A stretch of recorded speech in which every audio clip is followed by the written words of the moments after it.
পাপ নাকি বাপকেও ছাড়ে না, কিন্তু যখন সেই পাপের সিংহাসন তৈরি হয় হাজারো ছাত্র জনতার তাজা রক্তের ওপর দাঁড়িয়ে, তখন প্রকৃতির বিচার হয় আরও ভয়ঙ্কর, আরও নির্মম। যাদের আমরা ভেবেছিলাম বিপ্লবের রক্ষাকর্তা, যারা সুশীলতার বর্ম পরে শোনাতেন ন্যায় বিচারের বাণী, আজ তাদের সেই ধোয়া তুলসী পাতার আস্তিন থেকে বেরিয়ে আসছে শত কোটি টাকার দুর্নীতির বিষধর সাপ। আইন মন্ত্রণালয়ের অন্দরে বসে কিভাবে দেশ বিক্রির হাট বসিয়েছিলেন আসিফ নজরুল, কেন তিনি জুলাই বিপ্লবের টুটি চেপে ধরেছিলেন সাংবিধানিক মারপ্যাচে। সুপ্রিম কোর্ট থেকে দুদক কার্যালয়, বাতাসে ভাসছে একটাই খবর, গ্রেফতার হতে পারেন সাবেক এই ক্ষমতাধর উপদেষ্টারা। আজকের ডোকু ড্রামায় আমরা ব্যবচ্ছেদ করব সেই বিশ্বাসের ময়না তদন্ত, যেখানে দেশপ্রেমের আড়ালে লুকিয়েছিল কেবলই ব্যক্তিগত আখের গোছানোর এক নোংরা ব্লুপ্রিন্ট। রাজনীতির চোরাবালিতে যখন কেউ পা দেয়, তখন সে ভুলে যায় যে সময় কারো জন্য চিরস্থায়ী নয়। ২৪-এর গণ অভ্যুত্থান যখন এদেশের মানচিত্র বদলে দিয়েছিল, তখন একদল মানুষ নিরপেক্ষতার মুখোশ পরে ক্ষমতার মসনদে আরোহণ করেছিলেন। তারা নিজেদের দাবি করতেন সৎ, আদর্শবাদী এবং জনদরদী। কিন্তু সময় যত গড়িয়েছে, সেই চটকদার প্রলেপ তত ধুয়ে মুছে গিয়েছে। আজ সেই নগ্ন ও বিভৎস রূপ দেখে গোটা জাতি স্তম্ভিত। গত ১২ই ফেব্রুয়ারি বাংলাদেশের রাজনৈতিক ইতিহাসে এক নতুন মোড়। নির্বাচনে বিএনপি জয়লাভ করার সাথে সাথেই ফেসবুকের ওয়ালে একটি শব্দ ভেসে ওঠে, আলহামদুলিল্লাহ। পোস্টটি করেছিলেন তৎকালীন আইন উপদেষ্টা আসিফ নজরুল। তিনি হয়তো ভেবেছিলেন যে পর্দার আড়ালে থেকে যে রাজনৈতিক কলকাঠি তিনি নেড়েছেন, তার পুরস্কার হিসেবে তিনি নিরাপদ আশ্রয়ের নিশ্চয়তা পেয়ে গেছেন। কিন্তু ক্ষমতার দাবার বোর্ডে ব্যবহার করে ছুঁড়ে ফেলার যে নির্মম সংস্কৃতি, তার হাত থেকে আসিফ নজরুলও রেহাই পেলেন না।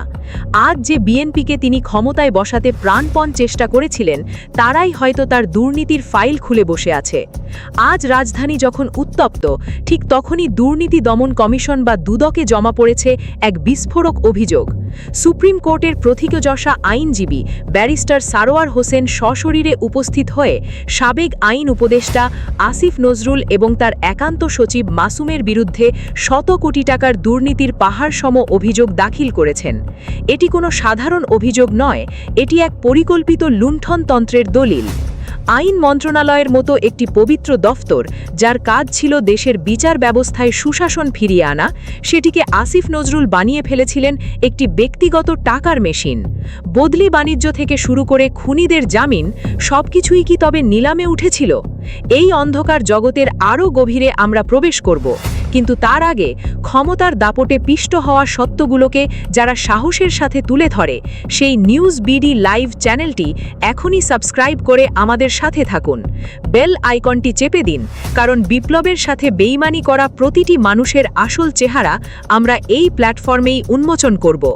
আসিফ নজরুলের বিরুদ্ধে আসা অভিযোগের তালিকাটি দীর্ঘ এবং আঁতকে ওঠার মতো। অন্তর্বর্তীকালীন সরকারের ২ বছরের শাসনামলে যখন সাধারণ মানুষ রাষ্ট্র সংস্কারের স্বপ্নে বিভোর ছিল, তখন পর্দার আড়ালে চলছিল এক বিশাল সিন্ডিকেট।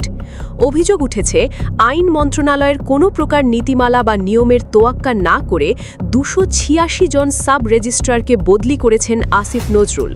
এই বদলিগুলো কি স্রেফ প্রশাসনিক প্রয়োজনে ছিল? মোটেও না। বিশ্বস্ত সূত্র এবং দুদকের অভিযোগ বলছে, এই বিশাল বদলি বাণিজ্যের পেছনে লেনদেন হয়েছে শত কোটি টাকারও বেশি ঘুষ।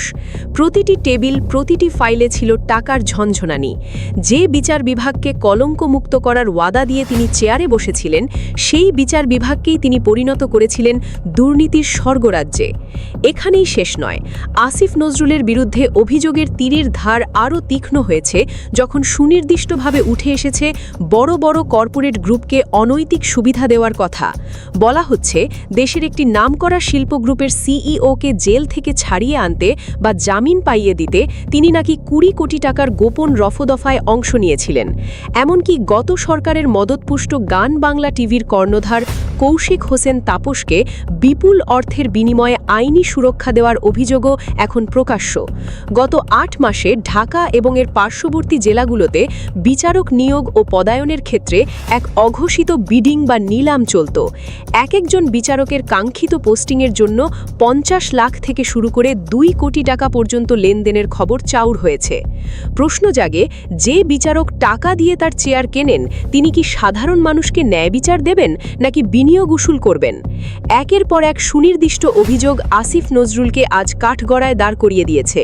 মামলা বাণিজ্য এবং বিপুল পরিমাণ অর্থ বিদেশে পাচারের অভিযোগে তার কেরিয়ার এখন পতনের প্রান্তে।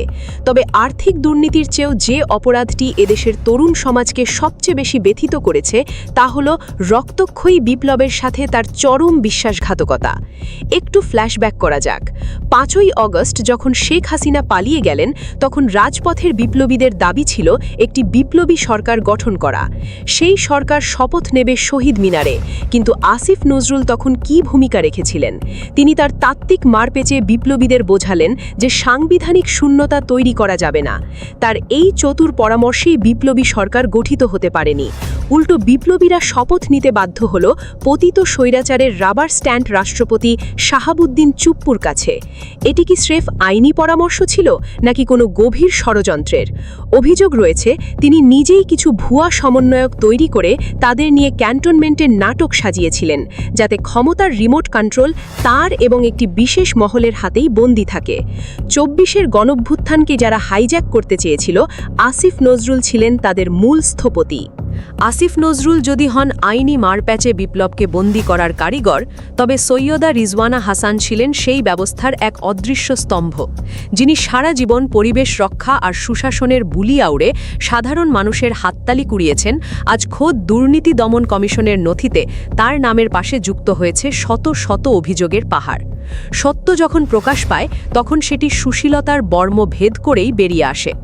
পরিবেশ অধিদপ্তরের বড় বড় প্রকল্প যেখানে স্বচ্ছতা থাকার কথা ছিল সবচেয়ে বেশি, সেখানেই নাকি সৈয়দা রিজওয়ানা হাসান বসিয়েছিলেন নিজের আখের গুছানোর গোপন কারখানা।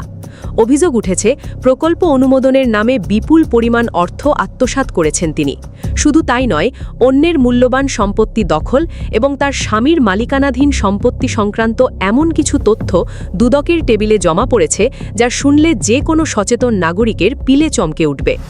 সবচেয়ে ভয়াবহ তথ্যটি হল দেশের বাইরে অর্থ পাচার। তদন্তকারী কর্মকর্তাদের কাছে আসা তথ্য মতে যুক্তরাষ্ট্র, দুবাই এবং আজারবাইজানে বিপুল পরিমাণ সম্পদ গড়ে তুলেছেন তিনি। এই 3টি দেশে অর্থ পাচারের সুনির্দিষ্ট অভিযোগের ভিত্তিতে বর্তমানে আন্তর্জাতিকভাবে তদন্তের প্রক্রিয়া শুরু হয়েছে। যিনি দেশের মাটি ও পানি রক্ষার কথা বলতেন, তিনিই কি তবে সেই মাটি বিক্রির টাকায় বিদেশের মাটিতে রাজপ্রাসাদ গড়েছেন? তবে রিজওয়ানা হাসানের জন্য সবচেয়ে বড় বিপদ হয়ে দাঁড়িয়েছে তার নিজের কণ্ঠস্বর। সাম্প্রতিক একটি সাক্ষাৎকারে তিনি অত্যন্ত দম্ভের সাথে স্বীকার করেছিলেন যে তারা জামায়াতে ইসলামীকে মেইনস্ট্রিম বা মূলধারার রাজনীতিতে আসতে দেননি। একজন নিরপেক্ষ অন্তর্বর্তীকালীন উপদেষ্টার মুখে এমন বক্তব্য কি প্রমাণ করে না যে 12ই ফেব্রুয়ারির নির্বাচনে তারা কতটা পক্ষপাতদুষ্ট ছিলেন? বাংলাদেশ জামায়াতে ইসলামী ইতিমধ্যে এই স্বীকারোক্তির ভিত্তিতে তীব্র প্রতিক্রিয়া জানিয়েছে। অভিযোগ উঠেছে প্রশাসনিক কলকাঠি নেড়ে এবং রাতের অন্ধকারে ভোট কারচুপির মাধ্যমে একটি বিশেষ দলকে ক্ষমতায় আনতে তিনি সক্রিয় ভূমিকা পালন করেছিলেন। আজ যখন সেই রাজনৈতিক হিসাব মেলাতে বসছে দলগুলো, তখন রিজওয়ানা হাসানের এই ইলেকশন ইঞ্জিনিয়ারিং তাকে সরাসরি বিচারের কাঠগড়ায় দাঁড় করিয়ে দিয়েছে। সূত্র বলছে, আসিফ নজরুলের মতোই সৈয়দা রিজওয়ানা হাসানকেও যে কোনো সময় জিজ্ঞাসাবাদের জন্য তুলে নেওয়া হতে পারে। ক্ষমতার মদমত্ততায় যারা ভেবেছিলেন ছাত্র জনতার রক্ত মারিয়ে তারা পার পেয়ে যাবেন, আজ প্রকৃতি তাদের সেই হিসেব বুঝিয়ে দিচ্ছে। যারা জুলাই স্পিরিটকে গলা টিপে হত্যা করেছিলেন, যারা শহীদদের লাশের উপর দাঁড়িয়ে ব্যক্তিগত পকেট ভরতে ব্যস্ত ছিলেন, আজ তাদের গন্তব্য শুধুই জেলের অন্ধকার প্রকোষ্ঠ।